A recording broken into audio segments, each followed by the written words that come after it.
বর্তমানে বাংলাদেশে যা হইতা এবং বর্তমানে বাংলাদেশে যা চলতাস আপনারা অনলাইনে দেখতে পাইতাস বা আমিও দেখতে পাইতাস, কিন্তু এই যে আমাদের হাদি বাইরে যে ওপেনে গুলি কইরা আসামি পালাইয়ে গেল, এখনো পর্যন্ত তার কোনো বিচার হলো না। কেন বাংলার জমিনে এইটা কেন হইল না আমি এটা বুঝতে পারতাছি না। আমাদের ভাইয়েরা এই যে এখনো পর্যন্ত রায়তে যেই পরিমাণ ঠান্ডা পড়তাস, এখনো এই পর্যন্ত মানুষ এই ঢাকার শহরে আন্দোলন চালাই যাইতাছে। আপনারা এটার কোনো গুরুত্ব দিতাম, মানুষের কাছে এটা কোনো দাম নাই। আর এই জুলাই যোদ্ধারা এত কষ্ট করছে, তার সাথে সাধারণ জনগণ কষ্ট করছে, তার সাথে আরো মানুষরাও কষ্ট করছে, আমরাও কষ্ট করছি, কিন্তু হাদি ভাইকে যে গুলি করলো এটার কি কোনো বিচার হবে না এই বাংলার মাটিতে? আগামী 30 তারিখের ভিতরে একদম ফাইনাল, এটা একদম ফাইনাল বলে দিতে, আগামী 30 তারিখের ভিতর যদি এই হাদি ভাই হত্যা মামলার বিচার না হয়, তাইলে আমরা আবার জুলাই যোদ্ধা যারা আছি সবাই মাঠ, এবং আবার মনে করেন যে একটা দ্বন্দ্ব সৃষ্টি হয়। তা আমরা এটা চাই না। আমরা আইনগত ভাবে আমরা শুধু হাদি ভাইকে যারা মারছে তাদের বিচার চাই,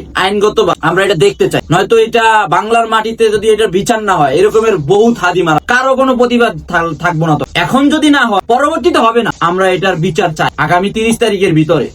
এবং এখন যারা আন্দোলন চালাই দিতে তাদের সসম্মানে এই বিচার কইরা সসম্মানে তারা যেন বাসায় চলে যায়, এদের যেন আর ভোগান্তিতে না ফেলন, আমরা চাই এই বিচারটা হোক। তো আপনারা আমার সাথে কি বলেন, কি সহমত কমেন্টে জানাই যান, আমি এটা জানতে চাই। আর এটা সবাই প্রতিবাদ করবেন, শুধু আমি একা, সবাই প্রতিবাদ করবেন। কারণ হাদি ভাইয়ের প্রতিটা কথা, প্রতিটা মুহূর্ত, প্রতিটা সেকেন্ড এত দামি দামি কথা বলছে। সে জানতো যে সে মারা যাইবে, গুলিতেই মারা যাইব, সে জানতো, কিন্তু তার মনে ভয় ছিল। সে একমাত্র আল্লাহ কি, সে কাউকে ভয় করতো না, আর কাউকে ছাইরাও সে কথা বলে, কারণ সে নির্দ্বিধায় কথা বলে। অতএব আপনারা দয়া করে আল্লাহর রাস্তায় এর বিচারটা আমরা 30 তারিখের ভিতরে দেখতে চাই। এইটা আমার প্রশাসনের কাছে দাবি। এবং আমাদের ভাই জুলাই যোদ্ধারা যারা এখনো পর্যন্ত আন্দোলন করতে, তাদেরকে সসম্মানে বাসায় যাই, নাহলে এটা নিয়ে 30 তারিখের পরে আবার একটা আন্দোলন শুরু হইবে। তখন আপনারা গ্রেনেড হামলা, এই সমস্যা, হেই মারবেন, পানি নিবেন, লাঠি চার্জ করবেন, আবার এই হেস্তনস্ত করবেন। আপনারা এগুলো আমরা চাই না। আমরা চাই এটা সমাধান, লিগেল কথা। কে কি বলে এটা আমি জানি না, আমি এটা বলতে চাই যে আমরা লিগেল সমাধান, আমরা কোনো